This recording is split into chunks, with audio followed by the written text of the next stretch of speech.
귀가하는 장면은 CCTV에 촬영이 되어 있었는데 나가는 장면은 또 없고 진짜 그 상태에서 두 사람만 싹 사라진 정말. 사라진 듯한.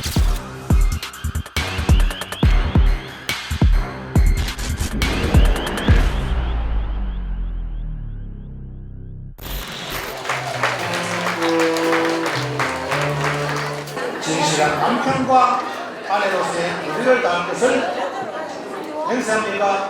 신랑님. 네. 신부님. 네. 입니다. 연극 배우였던 아내 성희 씨가 연기학원 강의를 끝내고 집으로 온 건 밤 11시가 조금 넘은 시각. 새벽까지 가게를 하던 남편 전 씨가 동업자의 차를 얻어 타고 집 앞에 도착합니다. 그리고 엘리베이터를 타고 올라가는 이 모습을 마지막으로 부부는 감쪽같이 사라졌습니다. 지금 아파트 안에서 무슨 혈흔이나 자살 시도를 했던 정황 같은 건 전혀 발견이 안 됐거든요. 둘이 떠나는 시점에는 각자 이제 그 두 발로 자의적으로 떠난 게 아니겠느냐. 당시 부부가 살던 아파트에는 모두 21개의 CCTV가 있었는데 이를 피해 강제로 부부를 데려가기는 결코 쉽지 않았기 때문입니다. 밤에 비상계단으로 내려오면 입구 쪽 CCTV는 물론 중간중간 설치된 CCTV 사각지대를 지나 밖으로 나가는 게 가능했습니다. 그렇다면 부부는 왜 이렇게 복잡한 길을 택한 것일까? 근데 이제 두 가지죠. 누구랑 조우하게 된다는 것, 즉 부딪히게 되는 것을 피하기 위한 것이 하나 있을 수가 있고, 또 하나는 이제 본인이 이 집에서 나가는 그 여러 가지의 그 흔적, 동선 자체가 나중에라도 밝혀질 수 있다. 그것을 뭐 본인은 원치 않는다라고 하는. 유일하게 챙긴 물건이 여권과 노트북이란 점은 부부가 누군가를 피해 잠적했을 가능성을 높여주었지만 몇 가지 의아한 점이 있었습니다. 평소 안에 성희 씨가 자식처럼 아끼는 강아지를 그대로 둔 건 물론 차 역시 주차장에 그대로 남아 있었다는 사실입니다. 절대 강아지를 그렇게 내버려두고 다니지 않고 차 없이는 안 움직이신다고 보면 돼요. 집 밖을 안 나갑니다. 부부가 실종됐을 것으로 추정되는 5월 28일에서 31일 사이 성희 씨는 극단 관계자들에게 평소와 다른 말투로 문자를 보냈을 뿐 누구와도 통화한 적이 없었기 때문입니다. 근데 저는 이 문자를 처음에 딱 받았는데 이거 성희가 보낸 거 맞아? 전 그랬거든요. 그러니까 너무 이게 대화체가 아니라서 같습니다 이렇잖아요. 극존칭을 쓰고 있잖아요. 마치 누군가 대신 보낸 듯 평소 성희 씨가 보낸 문자에 비해 지나치게 사무적인 어투였던 겁니다. 이에 비해 남편 전 씨는 그 기간 동안 동업자와 친구, 아내의 극단 대표와 총 3차례 통화를 하며 이들에게 의미심장한 말을 남깁니다. 목소리가 되게 안 좋았거든요. 거의 한 이틀 못 잔 것 같은 사람 목소리 있잖아요. 자기가 갔다 오면 얘기를 해주겠대요. 그래서 자기가 무슨 사건이 있는데 이게 해결이 돼야 된다고. 다양한 가능성을 저희들이 뭐 100가지면 100가지를 다 이렇게 설정을 해놓고 수사를 했습니다. 그래서 99가지를 저희들이 전부 다 확인을 했거든요. 남은 것이 요 장씨 이 한 분입니다.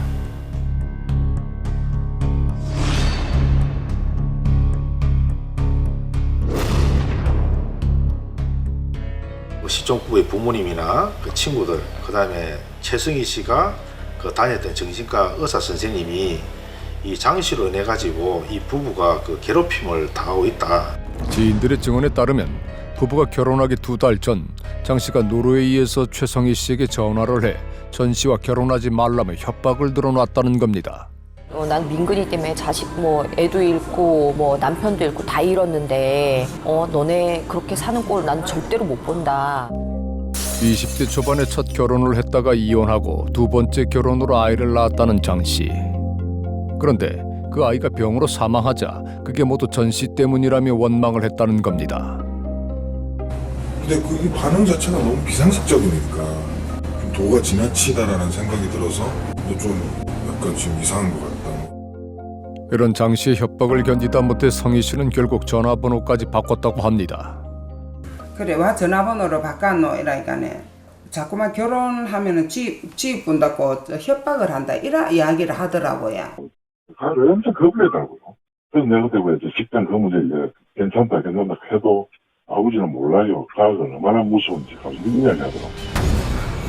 장 씨의 협박으로 인해 보디가드까지 세운 채 진행된 결혼식. 다행히 결혼식 당일엔 아무 일도 일어나지 않았습니다. 하지만 그로부터 6개월 뒤, 공교롭게도 부부가 실종되기 전인 5월 6일 장 씨는 2년 만에 한국에 입국을 했다가 부부의 실종 수사가 시작된 6월 7일 노르웨이로 출국했던 겁니다. 경찰은 장 씨가 한국에 들어온 이유가 궁금해 장 씨의 부모를 찾아갔습니다. 그런데 부모님한테 우리 형사들이 가가지고 아버님 그러면 집안이 들어온 거 알고 계셨느냐 모르는 거예요. 아버님이 화를 내시면서 전화를 해라 해가지고 어머니께서 전화를 하고 그랬거든요.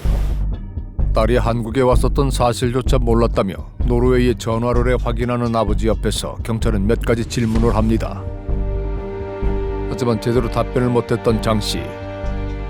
한국에 와서 조사를 받으라는 경찰의 요청에 한국에 갈 시간을 낼 수 없다는 이유로 거절합니다.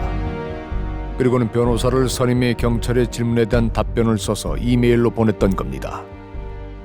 2015년도 9월 달에 전민근 씨가 자기가 통화를 하게 됐는데 그때 연락을 한 이유는 자기한테 연락하는 걸 좀 자제해달라. 시나리오 쓰듯이 이렇게 해가 보냈다니까요. 처음 뵙겠습니다. 혹시 최선씨 되십니까? 민근이 연락이 안 되고 있어요. 그러니까 누구신가요? 민근이 무슨 일이 생긴가요? 왜 연락이 안 된가요? 가로 열고 목소리가 떨리고 울먹거림. 그때 마지막으로 하고 그 뒤로는 연락도 주고받은 적이 없다. 그러니까 통상적인 그냥 그 대화지 뭐 그거 갖고 자기가 협박을 했다든지 뭐 결혼하지 마라 이런 내용은 하지 않았다. 남편보다 8일 먼저 한국에 들어와서 부모에게 알리지 않은 채 혼자서 찜질방과 모텔을 다니며 여행을 했다고 주장한 장 씨. 한 달 정도를 계획을 하고 왔는데 그 정도 생활하면 짐도 많이 있어야 될 건데 뭐 찜질방에서 생활했다. 대중교통을 이용했다. 뭐 이렇게 하니까 좀 상식적으로 좀 앞뒤가 맞지 않습니다.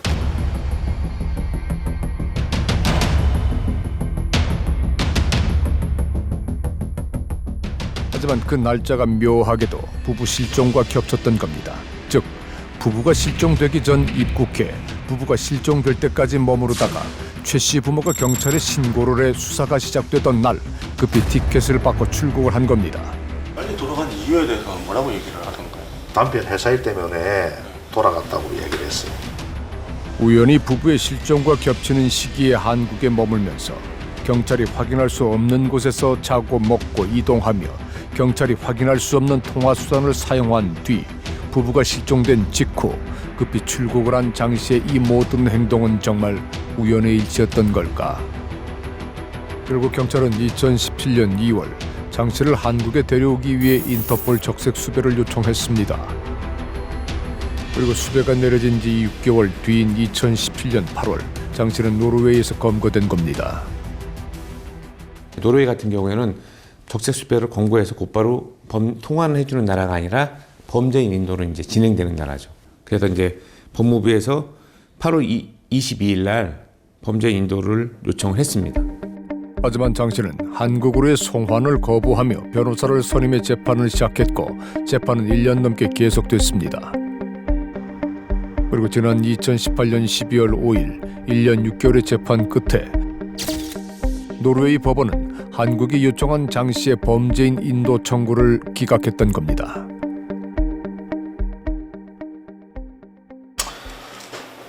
하늘이 무너져 내린 것 같았습니다. 진짜. 마음이 너무 안 좋습니다. 이 정도의 의심점이 있다고 하면 충분히 소환이 가능하다 생각했는데 그런데 재판에서는 물론 경찰에 보낸 답변서에도 장 씨가 일관되게 주장한 것이 있었습니다. 전민군과 저는 연인 사이가 아니었습니다. 헤어진 이후에도 연락을 한 사실이 있나요? 헤어지고 말고 할 것이 없는 친구 사이였으며 정식적인 연인 사이가 아니었습니다. 그런데 이 얘기를 듣자 학창시절부터 두 사람과 친했다던 지인 우진 씨가 우리에게 보여줄 것이 있다며 휴대폰을 뒤져 오래된 사진 몇 개를 찾아냅니다.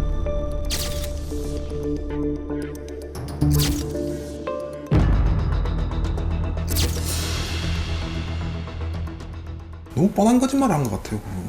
고등학교 때부터 만나던 사이라서 증거가 너무 많이 남아있어요. 사귀는 사이 이상이죠. 그거는 깊은 정을 나눴다는 말로 이렇게 그냥 대신하고 싶어요. 하지만 전 씨가 제대한 후 두 사람은 다시 멀어졌고 장 씨는 2008년 지금의 남편과 교제를 시작해 2012년에 재혼한 뒤 2014년 노르웨이로 떠납니다. 그리고 전 씨는 2015년 최성희 씨와 결혼을 했던 겁니다. 겉으로 보기에는 서로 다른 인연을 만나 잘 사는 듯 보였지만 그것이 끝이 아니었습니다. 언니는 오빠가 자기한테 너무 안 좋은 영향이 줬기 때문에 자기 인생이 이렇게 행복하지 못하게 흘러가는 거는 민근이 탓이라고 생각을 하고 있고, 언니는 민근이 오빠가 행복하는 거를 원치 않아요.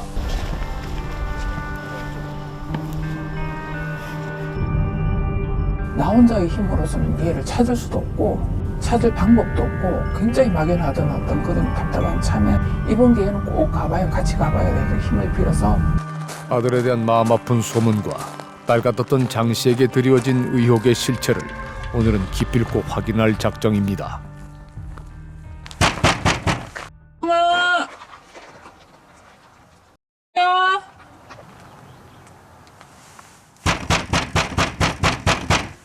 어떤 문제가 됐든지 풀어보자고 엄마 온 거잖아. 이렇게 멀리. 어? 네가 못 왔으니까 내가 온 거잖아.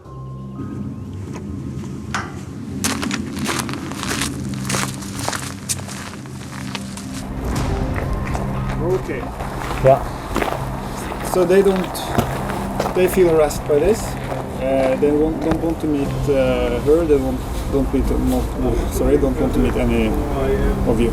That you have to leave this area and stay away from this area the next 48 hours.